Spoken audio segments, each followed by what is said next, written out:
పాలస్తీనాలో ఏవన్నా అయితే ప్రపంచమంతా గొంతు చించుకుంటుంది. బంగ్లాదేశ్లో హిందువుల మీద దాడి జరిగితే మాత్రం అడిగే నాథుడే ఉండడు. ఇది ఢిల్లీలో పవన్ కళ్యాణ్ రేస్ చేసిన పవర్ఫుల్ వాయిస్. సో పిఠాపురం నుంచి పాలస్తీనా దాకా, మహారాష్ట్ర ఫలితం నుంచి రాజ్యసభలో జనసేన ఎంట్రీ వరకు పవన్ కళ్యాణ్ ఢిల్లీ టూర్లో లోకల్ టు గ్లోబల్ దేనికదే అవే ప్రత్యేకతలు. To see what's happening out there, and we are being. If anything happens in Palestine, an entire ecosystem will echo their pain, whatever is happening. But when it happens in Bangladesh, no one responds. That's how.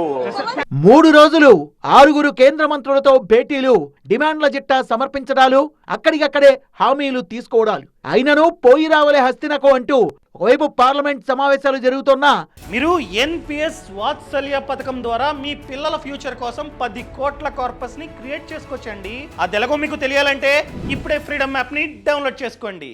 Gap తీసుకొని మరి అడిగిన వెంటనే అపాయింట్మెంట్లు ఇచ్చి పవన్ తో ములాఖాత్లు కానించారు కేంద్ర మంత్రులు. విన్నపాలు వినవలే అంటూ పిఠాపురం స్థానిక సమస్యల నుంచి రాష్ట్ర స్థాయి అవసరాల దాకా అన్ని ఏకరువు పెట్టారు. నాందేడ్ విశాఖపట్నం, అలాగే విశాఖపట్నంకి షిరిడి ఎక్స్ప్రెస్, అలాగే ఏపీ ఎక్స్ప్రెస్, విశాఖపట్నం ఢిల్లీ, ఇవన్నీ కూడా మేము పిఠాపురంలో ఒక స్టాప్ హాల్ట్ పెట్టమని అడిగాం. దానికి వారు సానుకూలంగా స్పందించారు. ఇదే అదనుగా పవన్ తన రాజకీయ పాచికల్ని ముందుకు జరిపారని తెలుస్తోంది.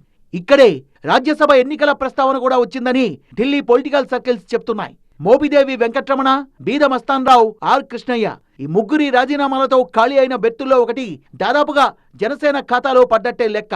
ఆ విధంగా పవన్ ఢిల్లీ టూర్ ని విజయవంతం చేసుకున్నారా? తమకు రాబోయే రాజ్యసభ కుర్చీని అనుంగు సోదరుడు నాగబాబుకి ఇవ్వాలనే నిర్ణయం కూడా అక్కడే జరిగిపోయిందని చెప్తున్నారు.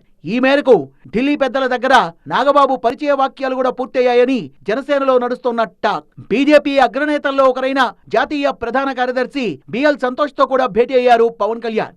కూటమి ఎంపీలకు ప్రత్యేక విందు సమావేశం ఏర్పాటు చేయడం కూడా ఢిల్లీలో పవన్ ప్లే చేసిన మరో పొలిటికల్ జిమ్మిక్. తను అందరి వాడిని అని చాటుకోవడమే కాదు, బీజేపీ, టీడీపీ ఎంపీలతో సామరస్య ధోరణి చూపి తన పొలిటికల్ పాపులారిటీని పెంచుకున్నారు. సో డిప్యూటీ సీఎం గా ఢిల్లీలో సుడిగాలి పర్యటన షురూ చేసిన పవన్ ప్రభుత్వ పరంగా ఎంత సక్సెస్ అయ్యారో పార్టీ పరంగా కూడా అంతే హిట్ కొట్టారు. మొత్తానికి నేను మోదీ మనిషిని అనే పక్కా క్లారిటీతో ఢిల్లీ నుంచి తిరిగొచ్చారు పవన్.